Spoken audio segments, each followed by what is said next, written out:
Continuamos en Café Sin Rosca por Hoja de Ruta Radio y damos la más cordial bienvenida al señor asambleísta Esteban Torres, miembro del Partido Social Cristiano, con quien vamos a conversar sobre la decisión del presidente de la República y el decreto sobre el porte de armas. Buenos días, primero que nada, y respondiendo a su inquietud, que es válida, especialmente por el momento en el que llega esta propuesta, que además, si la ponemos en contexto, le podré explicar que no es una propuesta desde el gobierno de convicción, sino yo creo que de desesperación.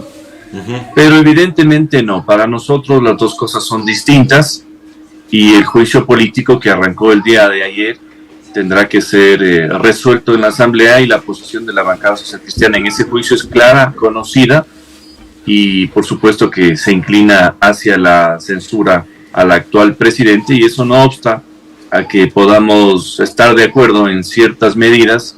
Imaginemos que hoy fue el porte de armas y que mañana desesperadamente, como ya sienten que se caen, derogan los impuestos. También estaríamos de acuerdo con eso, pero eso no va a cambiar nuestra postura en el juicio. Claro, estimado asambleísta, claro, así es, pero usted sabe, siempre en política uno tiene que preguntar este tipo de cosas.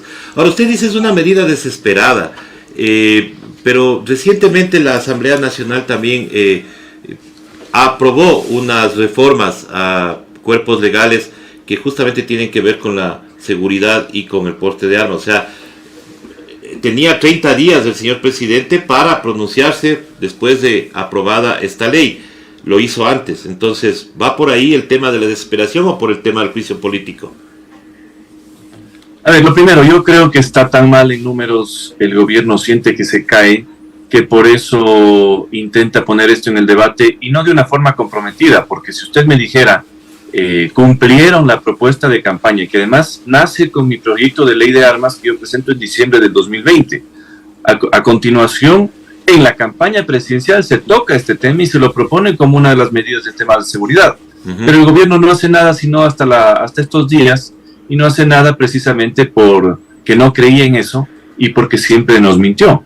Pero la medida llega, yo creo que incluso por un tema de tapar quizás la discusión en el caso de Cherres, y quizás verse como activos en algo que realmente han dejado mucho que desear, que es la protección de los ciudadanos a nivel de seguridad. Ahora, ¿qué se aprobó en la Asamblea? Eso es importante, porque mucha gente está tergiversando eso. Más allá de que yo estuve de acuerdo, por supuesto, más bien quizás grupos de izquierda son los que tienen problemas con eso. Se aprobó en el tema de armas una reforma a un artículo del COIP para que una persona que hace uso de un arma para la cual tenía permisos, pero quizás estaban caducados o no estaban vigentes, y lo hace en uso del estado de necesidad y en su legítima defensa, evidentemente no experimente lo mismo que hubiera experimentado a nivel judicial si estuviera usando un arma de manera ilegal. La tenencia ilegal de armas se mantiene y se tiene que mantener. Eso es un delito. Y no es que se está cambiando ni se debería cambiar. Sin embargo, eso es lo que se votó. Entiendo que hay preocupación sobre todo de las bancadas de izquierda de que no debían aprobar eso. Yo en lo personal no tengo problemas en haberlo aprobado, pero no sé si era la antesala lo de hoy. Yo creo que esto fue una medida desesperada, como le digo, para en el tema de Cherres desviar la discusión en el asesinato de Cherres, y quizás verse proactivos en un tema que, como le digo, no han sido activos. Entonces, no por eso nosotros estamos en contra del concepto. Sí me preocupa la instrumentalización de esta medida, porque delegarla en gran parte al secretario de Inteligencia es una vergüenza. Así es. Es un tipo que no ha podido comprar un solo chaleco, entonces también es una tomadura de pelo. Y no solo eso, las armas legales en el Ecuador cuestan mínimo $3,000, $4,000, no están al acceso de cualquier ciudadano. Entonces, si no hay medidas realmente que acompañen al decreto, no solo en la revisión, en el control, en el otorgamiento lícito de permisos, sino incluso en la posibilidad financiera y económica de que alguien pueda acceder a un arma, quedará en papel mojado. Y lo más probable, además, es que muchos grupos han anunciado demandas de inconstitucionalidad, y que incluso se pueda estar hasta cayendo el decreto, ¿no? Todo es posible. Todo es posible, así es, estimado asambleísta, y estamos de acuerdo, porque yo pienso que este no era el momento. Bueno, sí, efectivamente fue un tema de campaña. El problema es por qué se demoró tanto a que escale tanta la violencia, que por eso a muchas personas nos hace dudar de que si esta sea una medida que venga a ayudar a bajar los límites de violencia, sino al contrario, podría aumentarla. No sé qué opina usted, estimado asambleísta. Yo creo que la discusión ahí es muy rica. Yo evidentemente tengo una posición contrapuesta a esas aseveraciones. Yo creo que no genera más violencia. Yo creo que es una medida que no soluciona el problema de inseguridad, cuidado, pero que aporta en un ámbito reducido, pero muy importante, especialmente en sectores en donde no está presente la policía 24/7. Es decir, yo no sé si en algún barrio de Quito, por ejemplo, en la República de El Salvador o en la Carolina, sea necesario que alguien tenga un arma, cuando muchas veces tienen un guardia que está abajo de los edificios. Pero en el campo, en la ruralidad, sin duda es una herramienta muy importante para la protección de la familia y, por supuesto, incluso del ganado y de los bienes ya de producción. Pero como le digo, yo entiendo este debate, a mí me gusta el debate. Tengo mi posición, que quizás no es la de otros, y siempre he pensado que en este tipo de cosas me tengo que someter a la regla de la mayoría. Por eso planteé un proyecto de ley que realmente no sé si tenga los votos en la Asamblea Nacional, pero ya que se ha aprobado este decreto, hay que estar muy vigilantes, al menos quienes estamos de acuerdo en el concepto, a que se cumpla cabalmente, como debería cumplirse, y por supuesto, aquellos que estén en contra, a combatirlo. Así es la democracia, y yo sé que este es un tema tabú. Yo, cuando lo presento en la Asamblea Nacional por primera vez, abro el debate nacional, porque era un debate que estaba en la calle.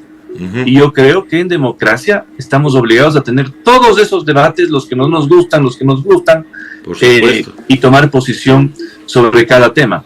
Y yo eso es lo que hice en su momento, en diciembre del 2020, inicié esa discusión que hoy, digamos, no culmina, pero se asienta con estos decretos que esperemos, al menos en mi caso que lo he defendido, sean reales, se concreten y sean soluciones a un problema de inseguridad muy grave, en donde usted habrá visto que los delincuentes ya ni siquiera tienen apuro.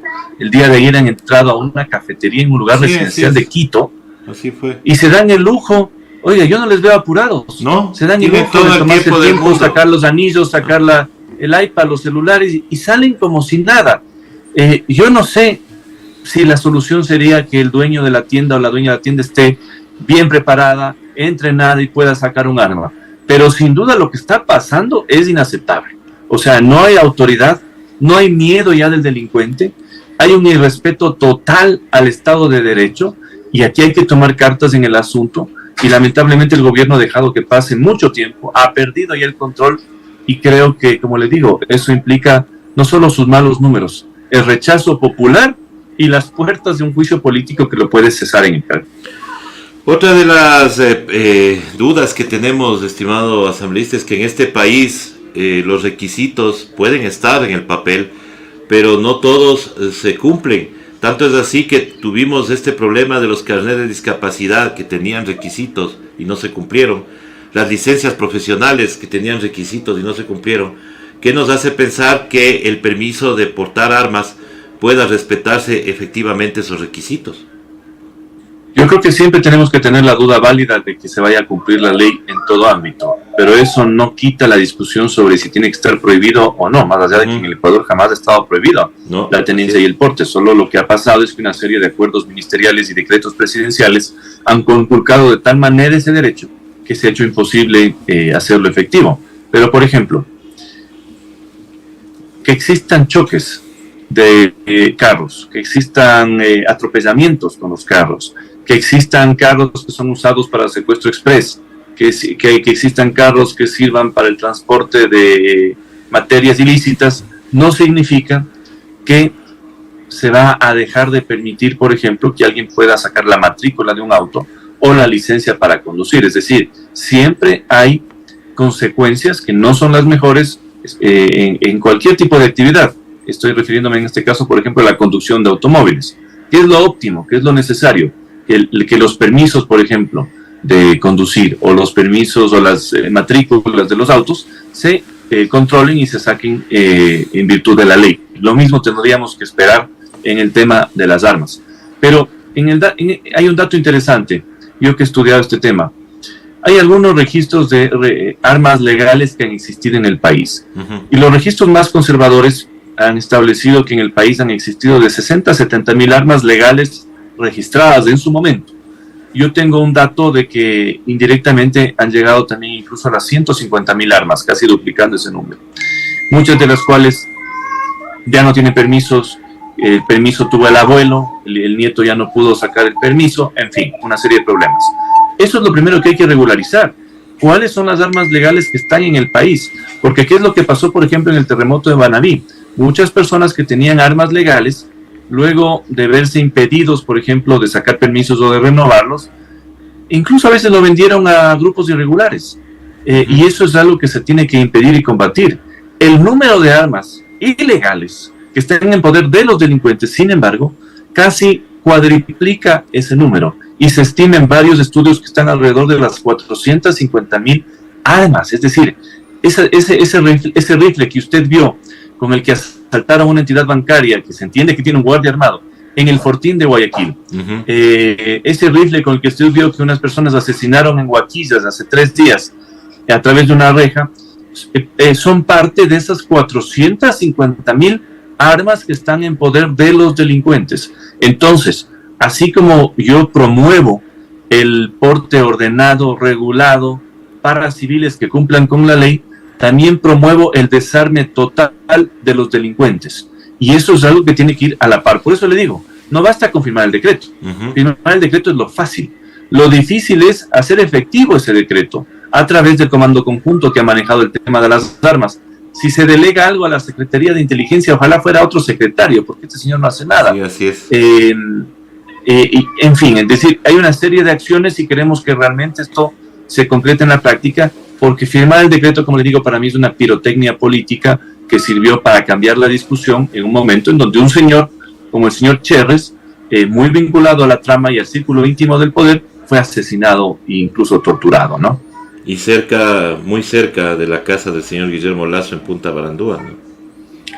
Además, porque eso es lo que sorprende un poco, porque, digamos, yo no me hubiera ido a esconder en una casa de playa, en un lugar muy conocido en donde hay policía. Quizás me hubiera ido a esconder en la Amazonía, en algún lugar donde no hay ni siquiera señal de teléfono. Por eso es bastante sospechoso. Sí. Y ojalá la Fiscalía haga el trabajo detallado de saber qué ha pasado aquí, ¿no? Así es. Estimado asambleísta, aprovechando su presencia y sé que tiene que retirarse también, y agradeciéndole por el espacio y por el tiempo, solamente preguntarle, así como es fácil firmar un decreto, ¿no será que el señor presidente está guardándose la última carta para firmar la muerte cruzada el rato que se sienta ya presionado por el juicio político? Puede ser, lo ha dicho en una entrevista el día domingo, pero este rato no tiene ya causal de muerte cruzada. Es decir, cualquier firma de decreto sería absolutamente inoficiosa, porque inmediatamente yo creo que primero sería desconocida por la Asamblea Nacional y tendría que ser dirimida por la Corte Constitucional en un auto de verificación del dictamen de admisión al juicio. ¿A qué me refiero? Ya está iniciado un juicio político. Cualquier muerte cruzada para evitar la votación del juicio político sería obstrucción y fraude a la Constitución, porque usted no tiene ahí causal de conmoción social y política. ¿Dónde está la causal de conmoción social y política? Usted no tiene obstrucción al Plan Nacional de Desarrollo. ¿Dónde está la obstrucción nacional al Plan de Desarrollo? El gobierno miente y dice que no le han aprobado una sola ley.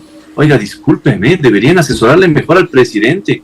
La ley audiovisual, que fue una reforma a su proyecto inicial de ley de inversiones, en donde, por cierto, la bancada cristiana apoyó, pero no hubo votos. La ley audiovisual se aprobó casi de forma unánime en la Asamblea. Esa era el tema central de inversiones. La ley de seguridad aprobamos en la Asamblea. Entonces, aquí no ha habido una obstrucción al Plan Nacional de Desarrollo. Y la otra causal, que es arrogación de funciones, que alguien nos diga, pues, ¿cómo es arrogarse funciones? Un juicio político reglado por la Constitución, admitido por la Corte Constitucional y respaldado por los ecuatorianos, porque si aquí estuviéramos haciendo algo al margen de la ley, estoy seguro de que los ecuatorianos lo condenarían. Hay un respaldo del 65% de los entrevistados y encuestados a favor del juicio, y un 70% de los que dicen, si el juicio pasó, que sea favorable para la destitución. Así que yo creo que está muy claro ya el escenario, el tiempo para la muerte cruzada pasó. Y lamentablemente, si llegan a firmar ese decreto, ojalá haya paz en rechazarlo y ojalá haya constitucionalidad en entender que no tiene asidero. Pero lo que a mí me preocupa es que no, si firman ese decreto, lo que van a experimentar es un levantamiento popular en las calles que será fuerte para el país y que lamentablemente nos afectaría hasta en lo económico. Así que hay que estar atentos y el gobierno debería saber que si perdió, se va a su casa, se respeta la institucionalidad, se respeta la sucesión vicepresidencial y así continuamos. Estimado asambleísta, quiero agradecerle por haber estado con nosotros aquí en Hoja de Ruta. Su mensaje final a la audiencia que nos escucha. Bueno, sobre todo, especialmente en el tema del porte de armas, que tengan una posición, ya sea de rechazo, ya sea de respaldo, que es un tema muy rico para discutirlo en democracia y que eso es lo que estamos obligados a hacer los actores políticos, a sacar estos temas a la palestra y a defenderlos sin tibiezas. Los tibios están reservados para un círculo de Dante en el infierno, así que este punto no requiere tibieza, requiere una decisión, una discusión, incluso en la academia, en los medios de comunicación, y siempre estaremos abiertos para eso. Muchísimas gracias, estimado asambleísta, y eso es lo bueno de tener diferentes posiciones y tratar y hablarlas directamente y sin rodeos. Muchísimas gracias nuevamente. Gracias también, saludos cordiales. Saludos, asambleísta. Y nosotros regresamos luego de este corte con más aquí en Café Sin Rosca.